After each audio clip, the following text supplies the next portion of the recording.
can we?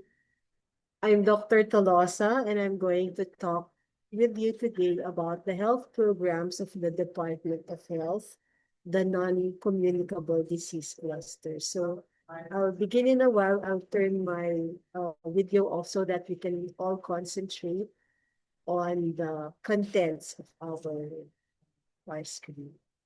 Okay, so good afternoon to everyone who just came in.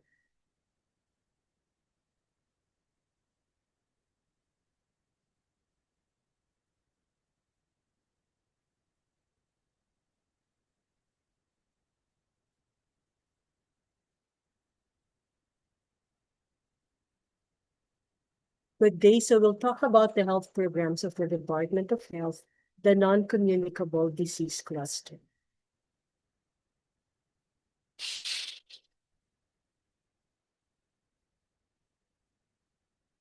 At the end of this lecture, you as the learner are expected to review the definition of non-communicable diseases or NCDs, identify and recognize trends for NCDs worldwide and in the Philippines, recognize the diseases under the NCD cluster, focus on the lifestyle-related disease program, and then identify risk factors, preventive and therapeutic measures relevant to the main four NCDs, including heart disease, diabetes, chronic respiratory diseases, and cancer.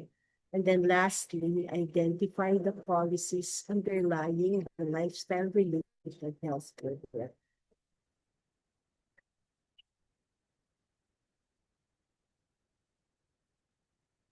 So the non-communicable diseases or NCD, just to review, are also known as chronic diseases. These are a large and broad group of diseases that result from a combination of genetic, physiologic, environmental, and behavioral risk factors.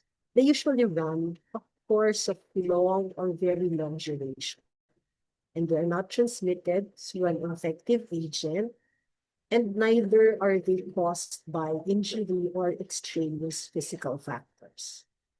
They sometimes share common risk factors, and as an effect, they share common preventive strategies.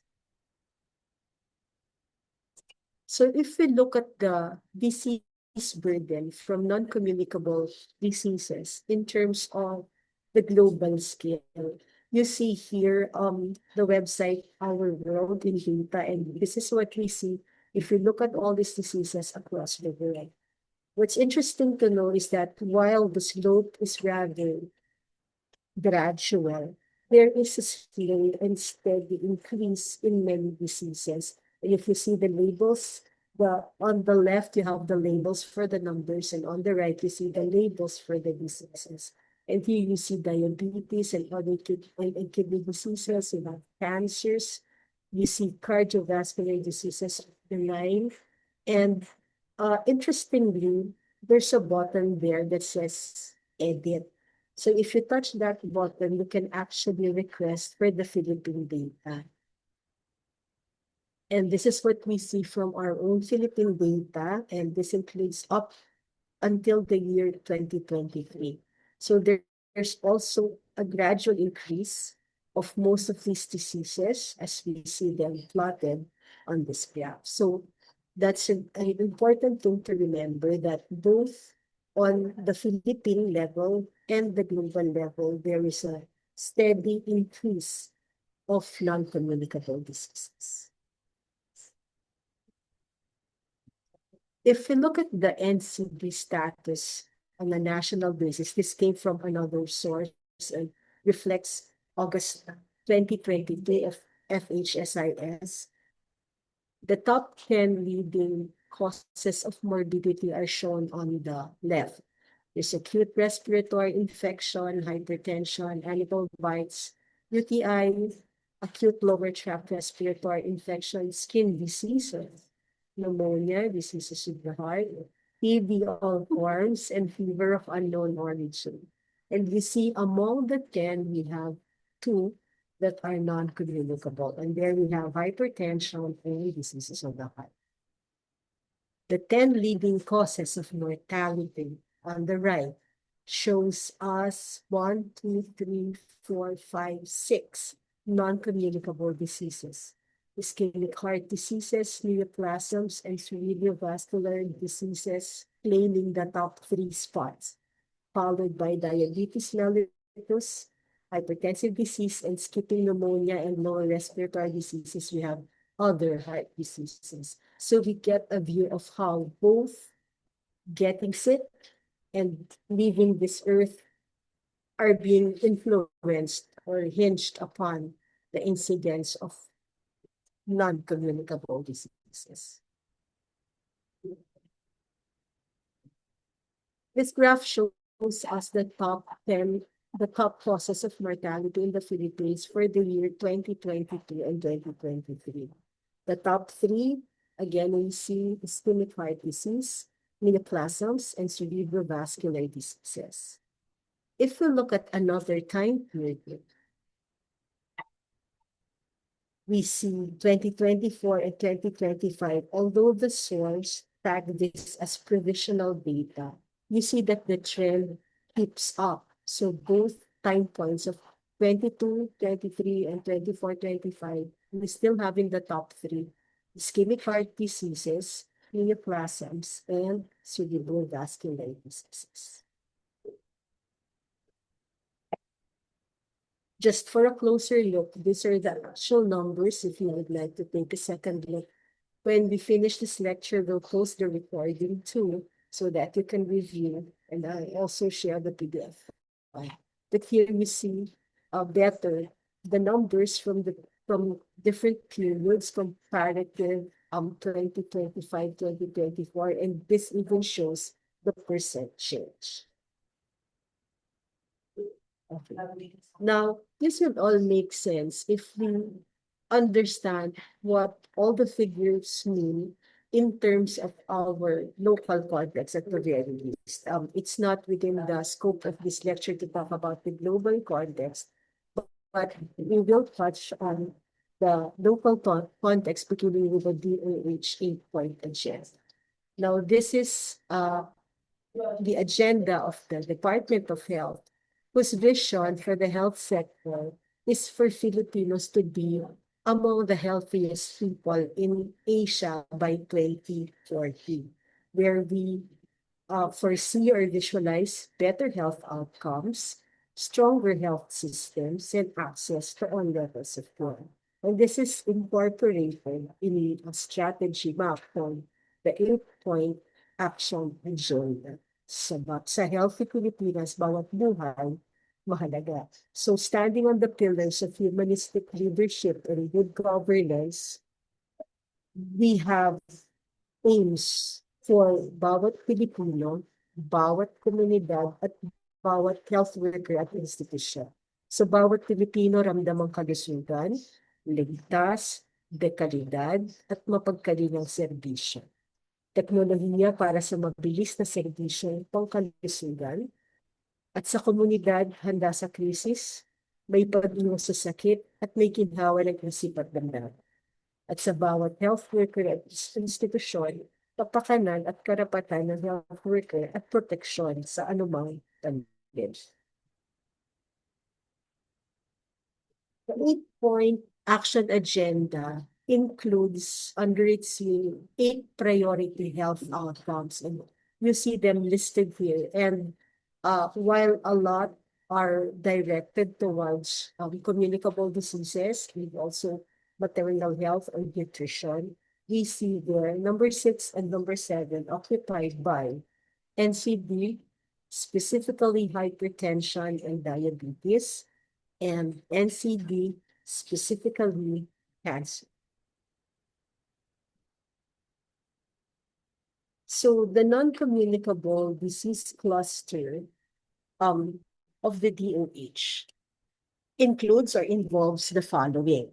Foremost or top of the list is the lifestyle-related disease program, the cancer control program, the prevention of blindness program, chronic respiratory disease, renal disease prevention and control program, health and wellness, For senior citizens and persons with disability program, mental health program, and tobacco cessation. Yeah. So for the purposes of our talk today, our focus will mostly be on the diseases listed under lifestyle-related disease program, which basically will touch a little bit on cancer control program and chronic respiratory disease. So the lifestyle-related disease program has for its vision a Philippines that is free from the avoidable burden of NCDs. And its mission is to ensure sustainable health, promoting environments and accessible, cost-effective, comprehensive, equitable, and quality healthcare services for the prevention and control of NCDs, and guided by the principle of health in all, health by all, health for all, where health in all refers to health in all policies. Health by all involves the whole of government and the whole of society. And the health for all captures the KP or Kalusugan Pangkalahatan or the Universal Healthcare or UHC. Now, these are the objectives of the program. So I highlighted in red the most important keywords. Raise the priority that's accorded to the prevention and control of NCDs, to strengthen leadership, governance, and multi-sectoral actions to prevent these diseases, to reduce modifiable risk factors, and a lot of our talk today will focus on this, and then to strengthen health systems and increase access to quality medicines and relevant products and services, to promote and support research and development, and to monitor the trends and determinants of non-communicable diseases. So there are many references outside of our own that identify the four major NCDs as the chronic respiratory diseases, cancers, diabetes, and cardiovascular diseases. And it is interesting to note that under that same program in the DOH, the components are the same. But in order, I think, or I would glean from the burden of the disease. So first is cardiovascular disease, second is diabetes mellitus, third is cancer, and fourth is chronic respiratory disease. Let's take a quick look on the prevalence of conditions or behavioral risk factors present in the population. This is from data or information gathered from Philippine training for NCD coordinators in 2024.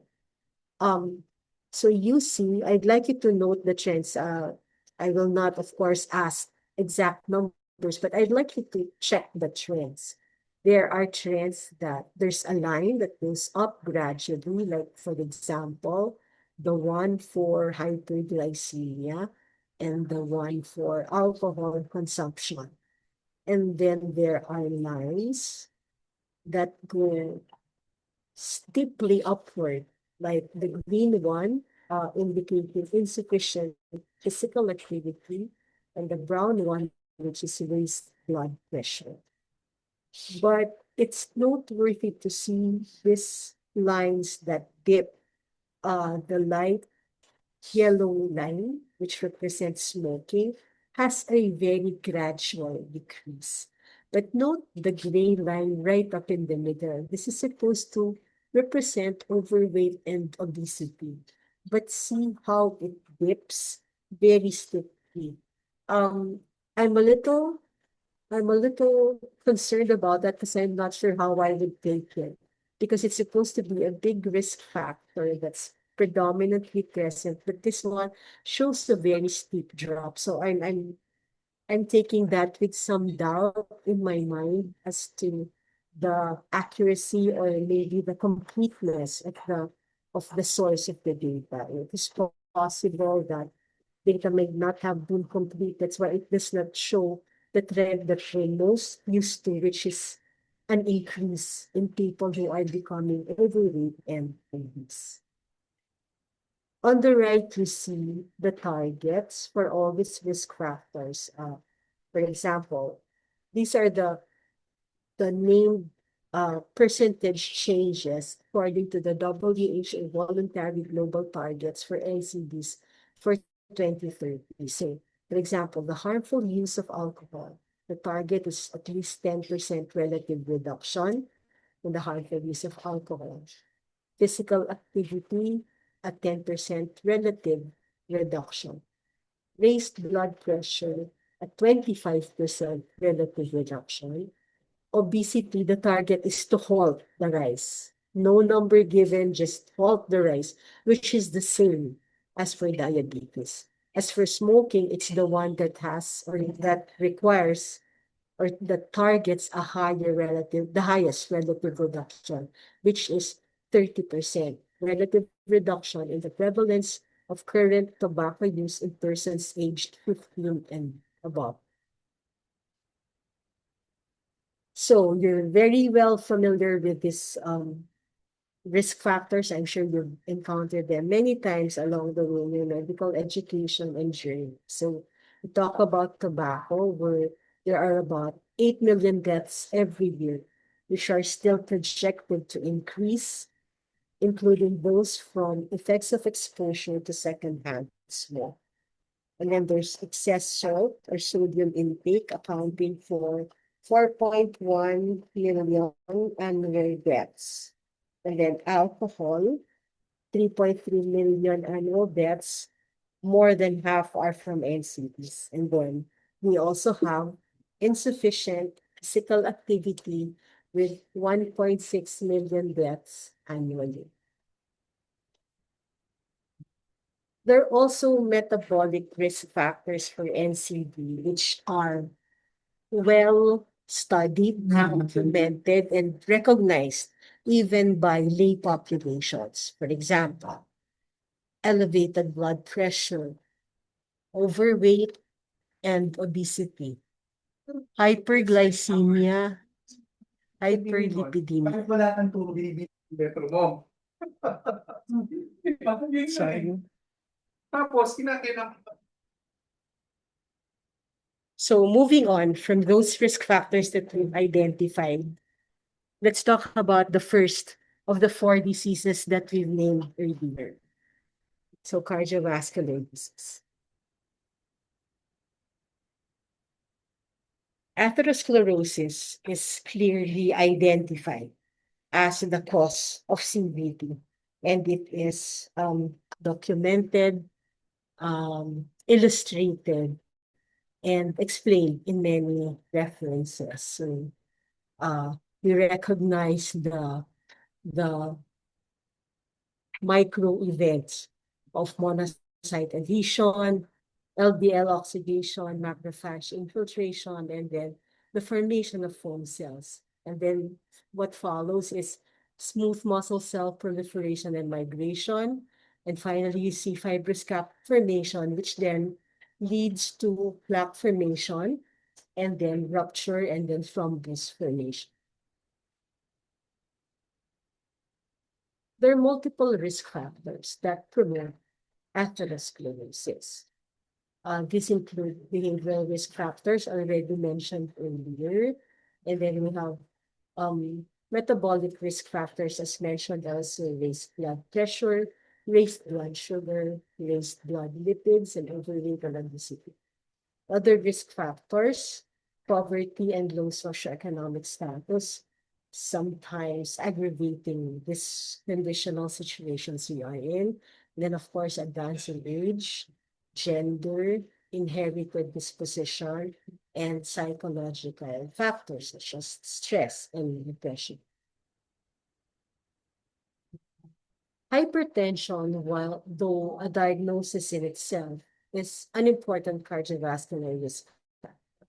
There is a proven continuous linear relationship between blood pressure and the likelihood of developing cardiovascular disease and cerebrovascular disease. In the interstroke study here inside, the hypertension is the number one of 10 modifiable risk factors that explain 90% of stroke risk. It had the highest odds ratio of 2.64 and this was statistically significant with a 99% confidence interval. Now, a brief word on a clinical sense. The blood pressure cutoffs determine the presence of hypertension differ or vary across several guidelines. On the upper right, we have the blood pressure categories of the American Heart Association and the American Stroke Association, where you see that normal blood pressure has to be a systolic blood pressure less than 120 and a diastolic less than 80. And if you have 120 to 129, you're already considered elevated. And high blood pressure, stage 1, begins at the range of 130 to 139. And the one that we're used to, 140 or higher systolic, is actually high blood pressure stage 2. And hypertensive crisis is higher than 180 systolic and or higher than 120 diastolic. Now, if you look at the classification of the Joint National Committee for the detection, diagnosis, treatment, and follow-up for hypertension, you see a big difference here. Normal is less than 120, less than 80. And the stage 1, if you look at stage 1 in JNC, it's 140 to 159, which is actually corresponding and with the stage 2 of the American Heart Association. So depending on what you're following, you are prone to call somebody elevated, stage 1 or stage 2. But because we are Filipinos, we will look at this one. This table was taken from the 2020 Philippine Clinical Practice Guidelines for hypertension. And this is the one that I think we are more used to. Normal BP is anything lower than 120 over 80. Your borderline at 120 to 139 and over 80 to 89. And we have hypertension when you go beyond 140 over 9. So the the 2020 Philippine Clinical Practice Guideline or CPG for hypertension adopted the blood pressure classification from the joint position statement of the Philippine Heart Association and the Philippine Society of Hypertension, which was a response to the 2017 ACC-AHA guideline for the prevention, detection, and management of high blood pressure in adults. So the primary goal in the management of hypertension is to achieve maximum reduction in long-term cardiovascular morbidity and mortality risk. To achieve this goal, all reversible risk factors must be identified and treated, including smoking, dyslipidemia, or diabetes, and also to treat increased blood pressure.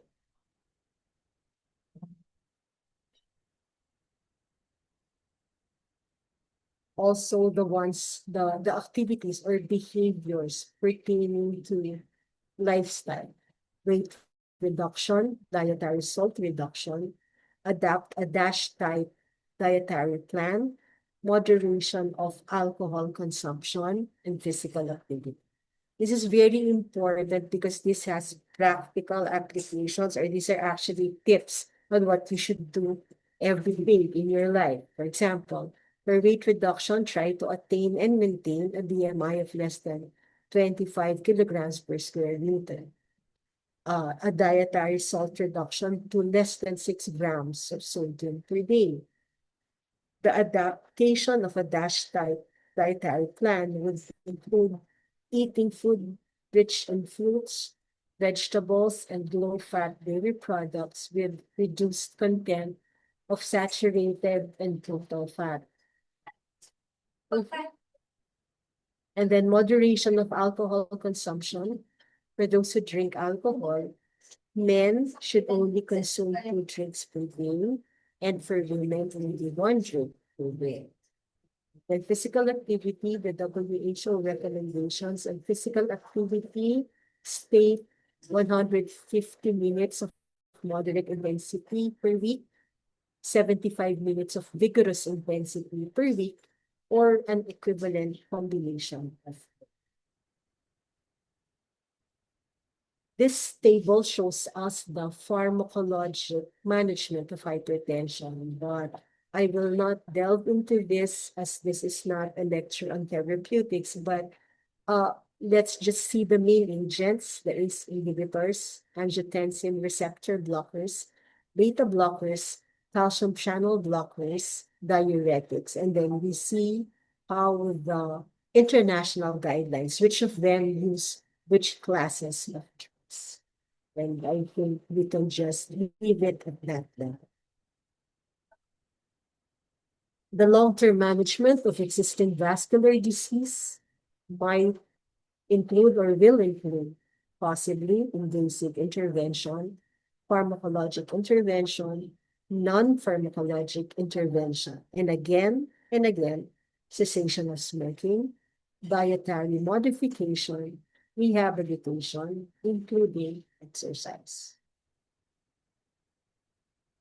We go now to the second disease, diabetes. This refers to a group of common metabolic disorders that share the phenotype of hypoglycemia.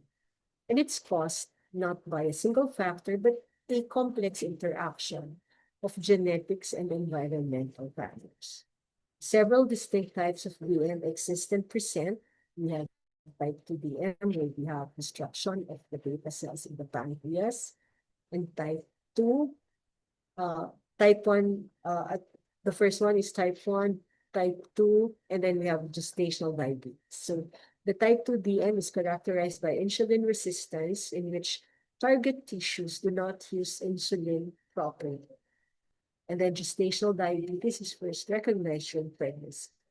And we also recognize other forms of diabetes like MODY or maturity onset diabetes of the young, and also diabetes insipidus caused by surgery, drug use, infections, and other illnesses.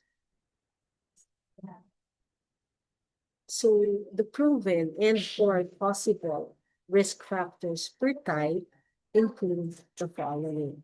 Type 1 on the left and type 2 on the right. So again, I call your attention to the same risk factors of obesity, habitual physical inactivity, active smoking, among all those factors listed.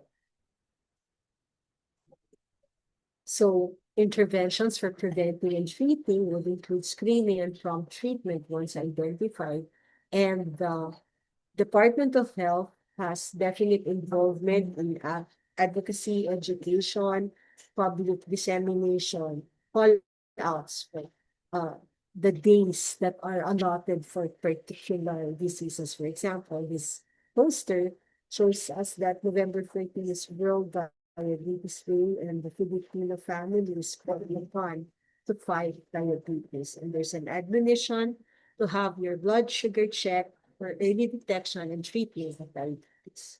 So screening for type 2 DM in the general population may include or will include a test for FBS and sometimes a 2-hour post-load plasma glucose.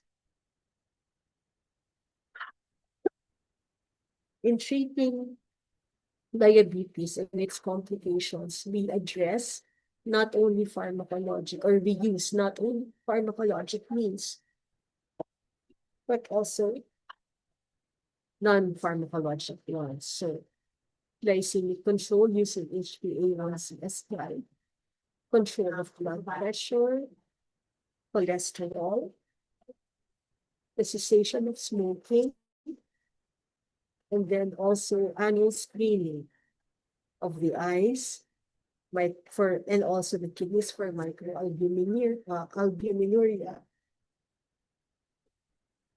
to prevent further complications. And of course, foot care, very easily done, but renders a very, very big help because people with diabetes may not necessarily feel or have good sensation over their uh, feet or soles of the feet. And then drugs will include possibly aspirins, these inhibitor use to address the existing hypertension, the influence of vaccination, and preconception care for women of reproductive age.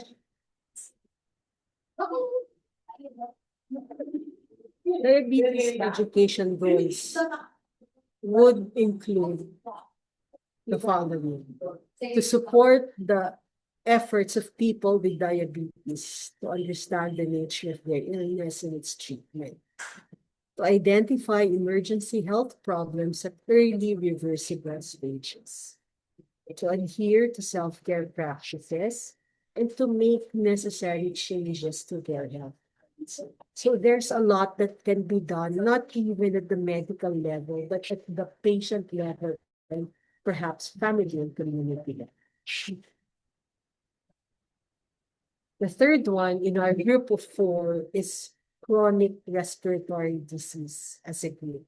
So these are the identified offenders or risk factors or the substances that may prove to be that prove to be harmful. Tobacco, indoor air pollution, coal, biomass fuel, outdoor air pollution, fine particulate matter, gaseous pollutants, odors, and occupational exposures to lung toxins and or irritants, such as the following: asbestos, silica, diesel exhaust, benzene, ionizing radiation, and ethylene oxide. Data from May 2020 said that an estimated 1.3 billion current smokers exist in the world. But note that tobacco will kill half of its users. And it has been noted that there's an inverse relationship between income level and the prevalence of tobacco use and its related consequences. Over 80% of the world's 1.3 billion tobacco users live in low and middle income countries.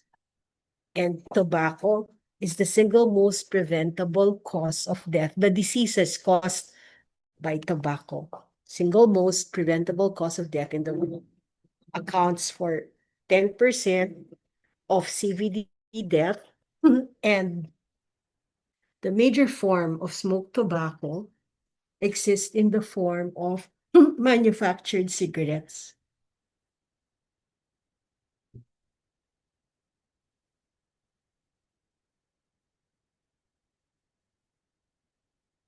The airborne pollutants, the respiratory offenders, including tobacco, increase morbidity and mortality. Thank you. It harms nearly every organ in the body. There's the risk of death from both direct exposure and secondhand smoke. And nicotine, when we talk about the aspect of addiction, nicotine is the major agent that's identified to be responsible. Now, quitting tobacco use greatly reduces illness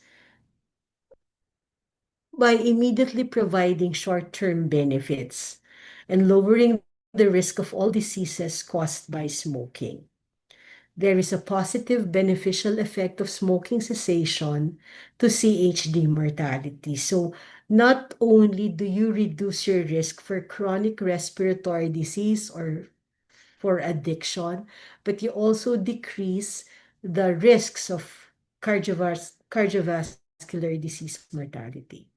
And it has been found that those who quit between the ages of 35 to 44 years, meaning early enough, may still have the same survival rate as those who had never smoked. But of course, if you do it at a later age, it might be a different picture. Now, we go to the fourth entry in the four-part lifestyle-related diseases. We talk about cancer. Uh, we'll just talk about it generally and also in the context of the DOH programs, no? But one very important concept in cancer is early diagnosis versus screening. So early diagnosis would involve or would identify um, cancer in patients who have symptoms of the disease, whereas cancer screening is to identify the disease or to diagnose the disease in a person who does not have symptoms, or to identify unrecognized or preclinical cancer or precancerous lesions in an apparently healthy target population. In screening, the target would involve individuals who are apparently healthy and asymptomatic. The objective of screening is to identify and recognize cancer or its precursor lesions. So you do tests, examinations, imaging, or other procedures that can be applied rapidly and accessed widely by the target population. The screening process usually involves a system of informing and inviting the target population to participate, and then administering the screening test, and then following up with test results and referral for further testing among those who may present with abnormal test results, and then ensuring timely pathologic diagnosis, staging, and access to effective treatment with routine evaluation to improve the process. So, as far as cancer is concerned, DOH is very much involved. No, even if you just do a basic Google search, I actually did a screenshot of this to show that even a simple Google search like cancer screening DOH, you already get these leads. I call them leads because you can follow up on each one and see the exact activities or strategies that are being done. So the key cancer screening initiatives by the DOH would include screening for cervical cancer. The DOH CHD Caraga is promoting the visual inspection with acetic acid, a method that is simple, it's one step, it's cost effective, and it can be used in communities. And then the DOH also advises rather uh, eagerly breast cancer screening. No, first, of course, women are called to do breast self-examination and clinical breast exams. So, Memorandum 2024-0359 outlines guidelines for early detection services and access to care. And then screening for colorectal cancer, which is recommended for individuals starting at age 45. Uh, of course, doing colonoscopy, especially for those with risk factors or symptoms. And then there are many other general screenings that can be done for various cancers, including lung, ovarian, endometrial, primarily or particularly in primary care settings. So here on the left, we see one example of those posters or e-posters sent out to remind us of cancer timelines or cancer months. Like October is Breast Cancer Awareness Month. And then still on cancer, diagnosis now following screening, no? When doing diagnosis, the target is people who have symptoms and signs consistent with cancer. And the objective of this endeavor is to identify the disease at the earliest possible opportunity and link to diagnosis and treatment without delay. Of course, this entire activity is hinged on the fact that there should be available treatment available facilities. So this aims to detect cancer at a potentially curable stage, improving survival and quality of life. So there are three steps to early diagnosis. Step one, the awareness of cancer symptoms and accessing care. Step two, clinical evaluation, diagnosis, and staging. And step three, access to treatment, including pain relief. So before we end, or will end with this, a review of the policies and laws that are relevant to the lifestyle-related disease program of the DOH. So there's AO number 2011 to 2011-0003, or this is the National Policy on Strengthening the Prevention and Control of Chronic Lifestyle-Related Non-Communicable Diseases. And the following year, in 2012, there was 2012-0029 Administrative Order, or the Implementing Guidelines on the Institutionalization of the Philippine Package of Essential NCD Interventions on the Integrated Management of Hypertension and Diabetes for Primary Healthcare Facilities. So you see, the activity began somewhere as early as 2011, and there have been regular or almost yearly issuances or updates. And in 2013, we had the National Policy on the Unified Registry Systems of the Department of Health, which included chronic non-communicable diseases, as well as other components of programs under the DOH. In 2015, the National Policy on Palliative and Hospice Care in the Philippines was crafted. 2016, specifically AO 2016-0001, the Revised Policy on Cancer Prevention and Control Program.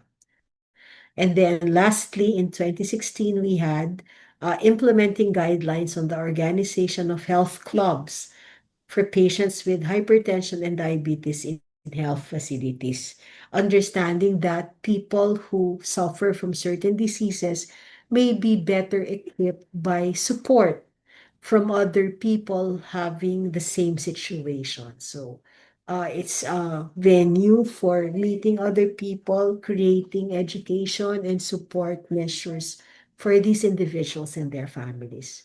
This list may not be exhaustive, as there may have been many after 2016, but we were only able to get the ones available from publicly accessible sources, like, for example, the website of the DOH. So in summary, these are our key takeaways. The Department of Health has a robust program coverage for the early detection and treatment of many non-communicable diseases. Of course, many of these are partnered with policies or packages under the PhilHealth, no? And again, as a continuing admonition, preventive measures will play, or they play a big role in reducing the burden of NCD, even at individual level, even at non-medical level. And this we have to do in the face of steady increase of cases in the country and worldwide. So that's the end of my talk for today. And thank you for listening. Good afternoon to all, and I will entertain your questions if there are any.